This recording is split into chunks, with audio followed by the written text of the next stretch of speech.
welcome back to my spring gobbler hunting series. If you just stumbled onto this video, check out part 1 where I introduce what the series is about. In this second video, as you can probably tell by the table, we're going to be discussing turkey calls. This quite possibly will be the most difficult video for me, with the exception of the actual harvesting of a turkey, so let's get to work.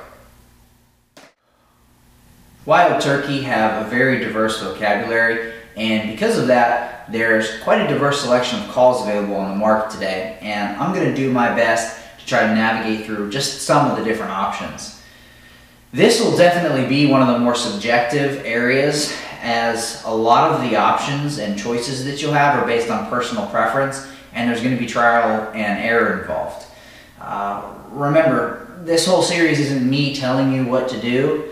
This is just what I've decided to try based on the research that I've done. For each video, I'm going to include a brief summary in the description as well as a full detailed article on my blog that you can check out. And I'll also include links and different articles that I've read within that so you can follow along. One thing about calls is certain. You'll want to select your calls well before the season starts to allow yourself plenty of time to practice, particularly with the diaphragm calls or mouth calls. You won't call too many gobblers in if you sound like a cat stuck in a dishwasher. It's important to be able to replicate turkey vocalizations with the correct tone, pitch, and cadence, and it could be the difference between tagging out or coming home empty-handed if you don't. Fortunately, variety in this case is your friend. You may get a gobbler to respond with one particular type of call, only to find he freezes up just out of range. Having a backup call, or 12, in this case, can give you that added advantage and bring him in those last couple steps so you can get a shot on him. Also, what works under one set of circumstances might not yield success a half a mile down the road with a different group of turkeys, or even the same turkey on a different day. Having options within your repertoire will be the key in your success.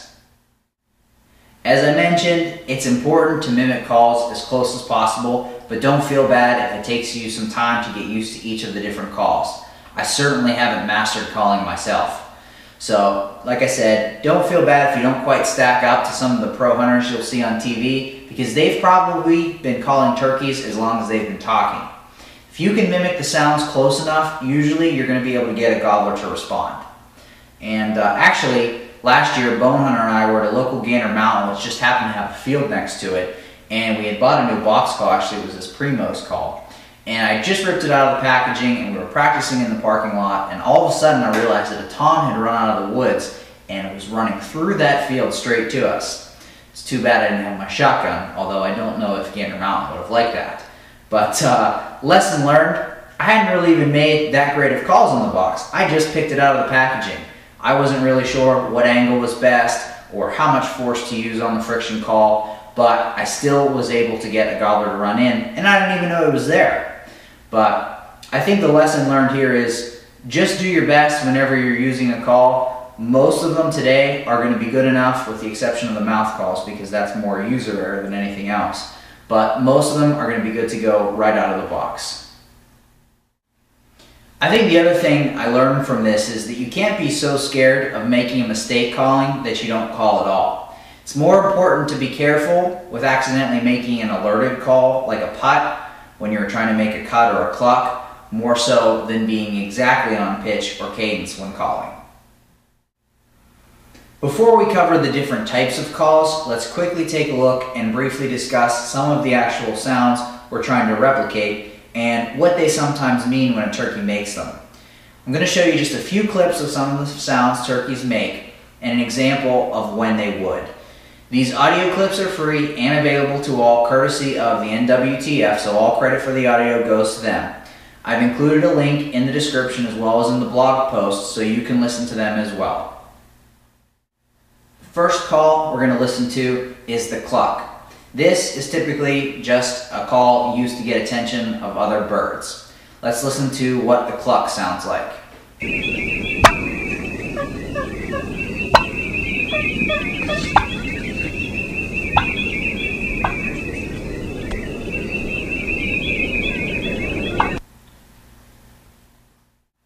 Next, let's listen to a cut. A cut is a hen sound. It's an excited hen sound. This can be a good call to lure a dominant hen in, which can also bring in the tom that's with her. So let's listen to what that sounds like.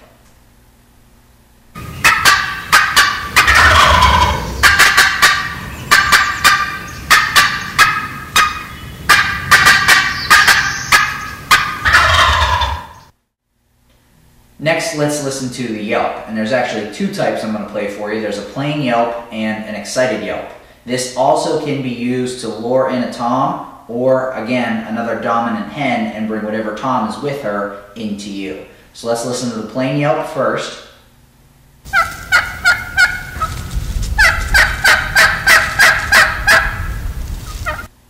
And then here's the excited yelp.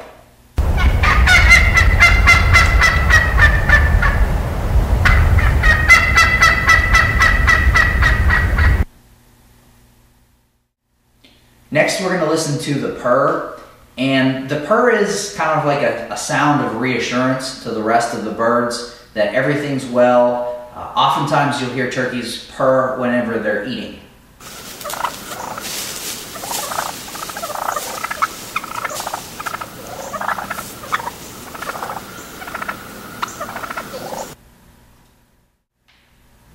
And then I'm going to play the sound of a putt.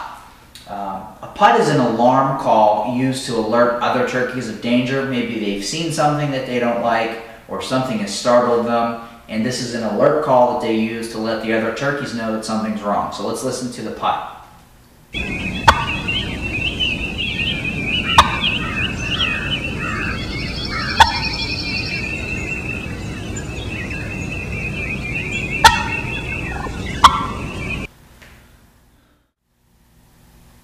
Next two audio clips I'm going to play for you are for your reference to use as a locator call. We'll talk a little bit more about what that means in a second. The first one is a gobble. Obviously, it's a noise that a turkey makes, the male turkey, and it sounds like this.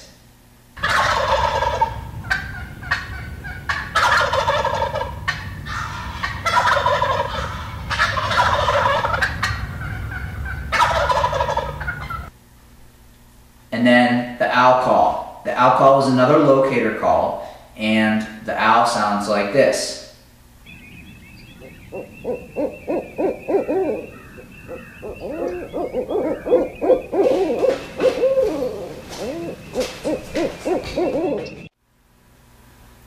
Let's go through just some of the most popular types of calls with a bit of background behind each.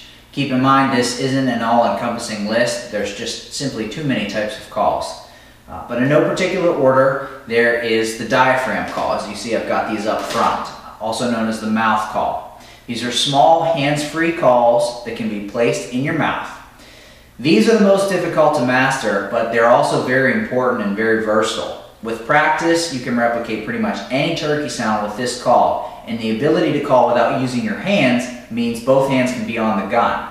This is a great tool to bring a gobbler in those last few steps, or get him to stick his head out when you need to make a shot.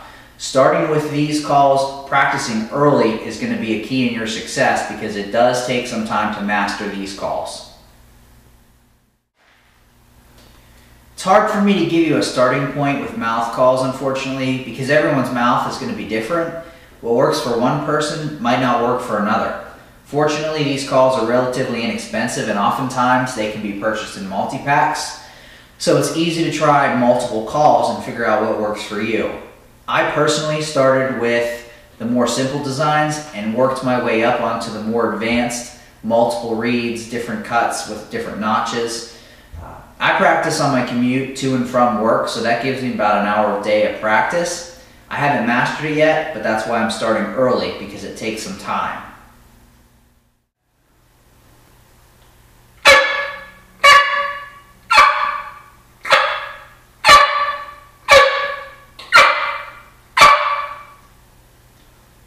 Haven't mastered that yet. Next, we're going to talk about the push-pull call. These calls are simple yet extremely efficient at replicating a turkey's yelp, particularly the hen.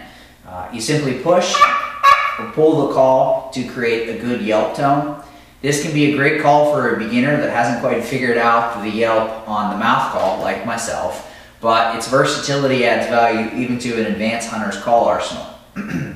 With practice, this can be done one-handed, which can be extremely beneficial for me since most of my hunts are going to be solo trips. This is a wood component call, so care has to be taken that it doesn't get wet or else the call will be useless. Also, you will want to make sure the call is chalked properly before trying to use it on your hunts.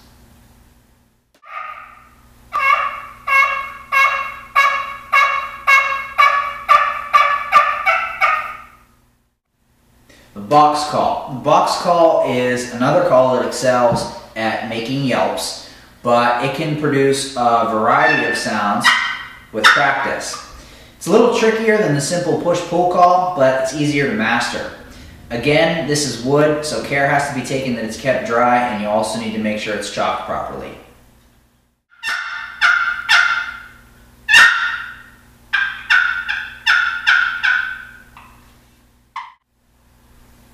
Slate calls, aka striker and pot calls. This call is yet another type of friction call, and it consists of a platform that you hold in one hand and a striker rod that's used in the other to mimic the vocalizations. There are multiple different combinations for these. The pot can come in wood, slate, aluminum, or glass, just to name a few, and the strikers come in multiple types of wood, carbon, plastic, and a host of other types. Some work better in dry conditions, other are unaffected by dampness, so you'll have to decide which options suits your needs best, and I'm going to include a good link from a forum that I found that'll help you kind of navigate through that.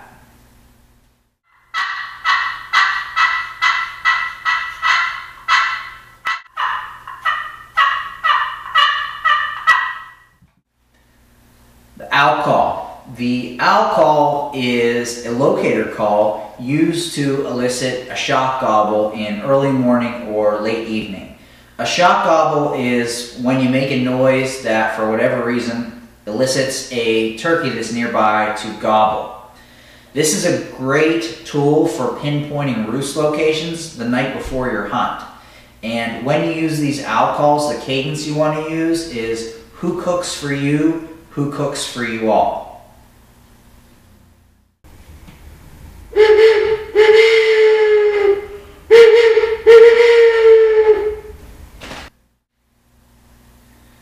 The gobble call. This is another type of locator call used to elicit a shock gobble. You want to be very careful with these calls, especially when you're hunting public land, because you don't want to trick another hunter into thinking you're a turkey and shooting in your direction. So be careful with these.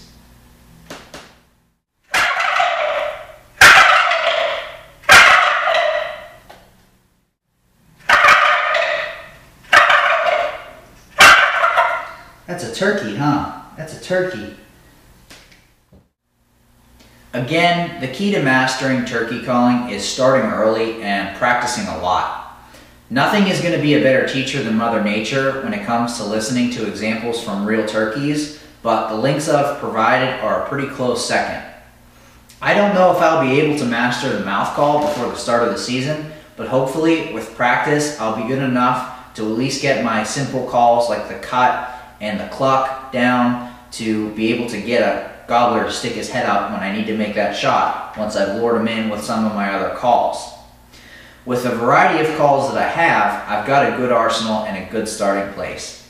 If you go to your local outdoor supplier, most likely right now they've got a turkey selection set up, and you can go to this little area and a lot of the stuff is on sale, and the technology doesn't change much year to year. These wood calls are the same type of calls that guys were making 100 years ago. The technology just simply hasn't changed. Some of these calls, like the Gobble Call, are a little newer to the market, but if you go to your local outdoorsman store, whatever the case is, you should be able to pick up some ones from previous seasons on sale. There's nothing wrong with them. There's nothing inherently better in any of the newer calls that make them better. So that is how I was able to get a good variety of calls pretty cheap. All the calls you see on this table, some of them are not mine, but most of them are. The call selection I have here costs under $100, so it's easy to get started.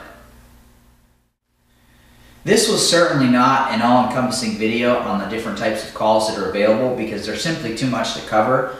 But it's my hope that this video will help you get started so you can bag your own gobbler come this spring. That's it for this video, guys. Stay tuned for part 3 where we discuss preseason scouting. As always, stay safe. This is No More Up For. I'm out.